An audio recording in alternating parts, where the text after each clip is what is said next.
Hola amigos, soy Arturo del artedeafilar.com y hoy me gustaría hablar sobre el tema de las piedras naturales, básicamente sobre esto, más que las piedras artificiales. Las tengo aquí porque hablaré un poco de las dos, pero lo que me interesa es este punto, porque hay una pregunta constante que me formulan a través de mail o a través de los foros y tal.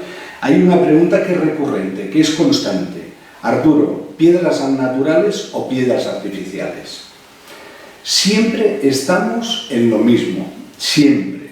O sea, para mí, tanto las piedras naturales como las piedras artificiales funcionan de maravilla.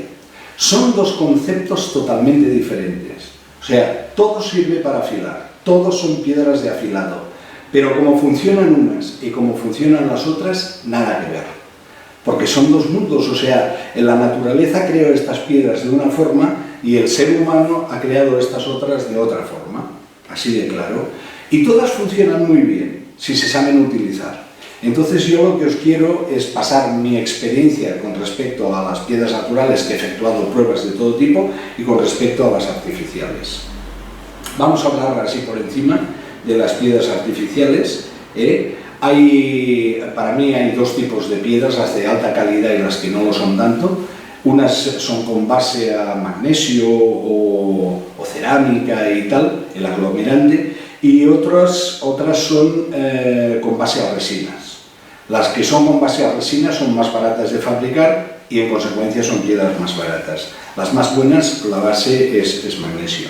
Entonces estas piedras, cuya base aglomerante es magnesio, el adhesivo que une las partículas, estas piedras van de maravilla, pero son muy, muy delicadas.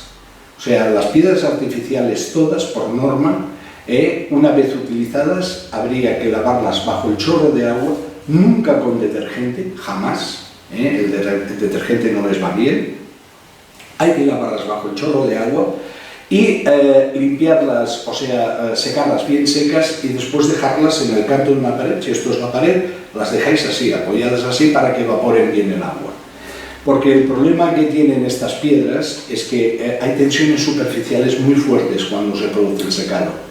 Y si las dejamos húmedas y las dejamos planas, sobre una superficie muy plana también, nos podemos encontrar que la parte de arriba se seca rápido, pero en cambio la parte de abajo se queda húmeda. Y si este proceso de secado es muy rápido, bueno, pues puede producirse que se seca en superficie y tiene tendencia a hacer así y se pueden craquear, se pueden romper. Como norma, estas piedras siempre secarlas en el interior de una casa, por ejemplo, de un taller o de donde sea. Jamás las dejéis al sol, porque no aguantan las altas temperaturas, ni encima de un radiador, ni con bajas temperaturas bajo cero. Por esto que os digo, porque al ser tan delicadas se pueden romper, se pueden craquear. Si lo hacéis así, que las mantenéis, como os he dicho, las dejáis secar en el interior de una casa, en una zona cualquiera, no vais a tener nunca ningún problema con ellas. Lo que sí es muy importante, tanto unas como otras, hay que lapearlas, hay que rectificarlas, siempre. Yo tanto si son naturales como artificiales, incluso las más duras, como las de Arkansas, estas son las Translucent de Arkansas, bueno, pues yo siempre por norma, las lapeo, o sea, le paso esta placa, por ejemplo, que es una placa diamantada barata, esta es la placa china famosa, que va muy bien, es económica y va muy bien, está lleno un montón de rectificados de piedras, pero después también existen estas, que son las de Nanigua, de carburo de silicio, que son para rectificar, estas ya son enormes. Aquí, bajo el chorro de agua, colocas la piedra encima, le vas pasando, le vas dando hasta que queda completamente plana, ¿no? Y después tenemos la famosa de DMT, la Epic Plate. Esta es carísima, es una placa diamantada específicamente para aplanar piedras, no sirve para otra cosa. Pero es una placa que inicialmente vale mucho dinero, pero te va a durar toda la vida y vas a tener las piedras siempre impecables, ¿vale? Entonces, de aquí vamos a hablar de las piedras naturales, que es lo que realmente me interesa. Las piedras naturales, tanto si son las del amigo Eduardo, la Pedra de las Megas, o las galesas, o las cutícula belgas, las de Arkansas, las japonesas, cualquier piedra natural puede ser rectificada con una placa diamantada, cualquier piedra, ¿vale?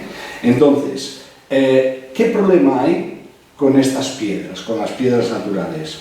Bueno, es un concepto totalmente diferente de las piedras artificiales. Las piedras naturales, las partículas abrasivas, la madre naturaleza hace cientos, millones de años, juntó estas partículas por fusión. O sea, era magma, se fusionaron y quedaron fusionadas. Y esta piedra solo tiene partículas abrasivas fusionadas y túneles. O sea, es como un queso de Gruyère, está llena de agujeros por dentro. Por eso cuando la sumergimos en agua van sacando burbujas durante mucho rato, porque se van llenando de agua todos estos espacios donde no hay piedra, donde no hay partícula abrasiva. Esto no ocurre con las piedras artificiales. Las piedras artificiales se fabrican a base de nanotecnología, microfiltran partículas de abrasivo y una piedra de 1000, por ejemplo, como puede ser esta, todas las partículas tienen el mismo tamaño, todas las partículas abrasivas. Pero estas partículas abrasivas se tienen que unir entre sí. Claro, no se unen por fusión, se unen con un aglomerante. Este aglomerante es muy importante que sea de calidad. En este caso es un aglomerante de magnesio. En las piedras de calidad, generalmente, la base aglomerante o el adhesivo que une las partículas es magnesio o cerámica. En cambio, las piedras de baja calidad, este aglomerante acostumbra a ser resinas especiales y que es más fácil de fabricar, por eso son más baratas también. Yo siempre os recomendaré piedras de calidad, siempre, porque el desgaste es mínimo y van muy bien, van perfectamente bien. Entonces, estas, decíamos que la partícula está cogida, no está fusionada entre sí, sino que está cogida por un adhesivo. El gran secreto de estas piedras es, en su fabricación, es poner un adhesivo de mucha calidad que tiene una propiedad muy especial, que al contacto con agua se reblandece hasta un punto. Entonces, ¿qué es lo que ocurre? Cuando nosotros pasamos el cuchillo por encima de una piedra de estas de calidad, la partícula abrasiva, con cantos vivos, arranca una viruta de acero, ¿vale? Arranca esta viruta y a la segunda o tercera pasada la partícula salta. Este adhesivo la coge hasta un punto determinado y la suelta, o sea, se arranca con el mismo proceso del afilado, la arrancamos y aflora una partícula nueva con cantos vivos, ¿vale? Esto no ocurre con las piedras naturales. La piedra natural, como no tiene este adhesivo, sino que las partículas están fusionadas entre sí, tú vas desgastando esta partícula, se van gastando estos cantos vivos y llegas a pulirla. Y entonces cuando se producen brillos superficiales. Cuando una piedra natural tiene brillos superficiales, ya os digo yo que no come, o come muy poco material. Lo que hay que hacer es lo que hacen los japoneses con sus piedras naturales. Veréis que están afilando un cuchillo y constantemente están con una placa diamantada al lado o con otra piedra y la están rectificando, constantemente.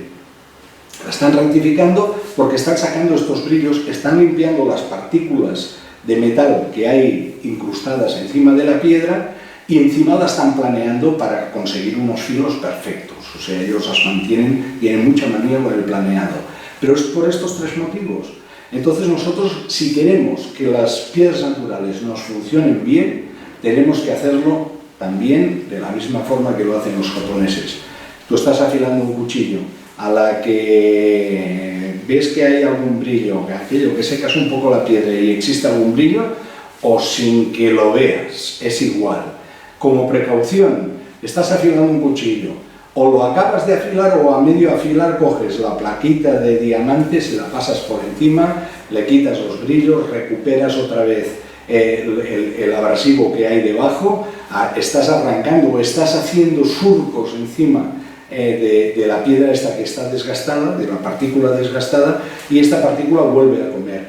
Pensad que en las piedras naturales la partícula solo salta cuando ya no tiene base suficiente para quedar pegada con la que tiene al lado. Entonces cuando salta, por eso se produce mucho menos esburri, mucho menos barrillo que con las artificiales. Entonces yo recomiendo de todas que para utilizar bien estas piedras, las piedras naturales, del tipo que sean, que utilicéis siempre por norma, una placa diamantada, si puede ser, o de carburo de silicio, y las vayáis rectificando para eliminar sobre todo estos brillos de encima que no os van a dejar afilar. Y nada más, esto es lo que os quería comentar, porque ya digo, esta pregunta es constante, es recurrente. Artificiales, naturales, y el que coge piedras naturales decís que no comen. Bueno, pues no comen por este motivo. Si tenemos esta precaución, siempre tendréis piedras perfectas. Y además, os digo lo que yo recomiendo a mis alumnos. Les recomiendo siempre, empieza con piedras naturales y practica con ellas, que te van a permitir un montón de errores. Con una piedra artificial, pasándole un cuchillo por encima, le vas a pegar un bocado. O sea, muchas veces le pegas un bocado sin querer, por la falta de práctica. En cambio, con las naturales esto no ocurre. Entonces, tú practica con piedras naturales y cuando ya sepas, compra un juego de artificiales y disfruta con ellas. Disfruta con todas, porque para mí no hay unas que sean mejores que otras, son diferentes. Cuando las entiendes, van perfectas, así de claro. Gracias.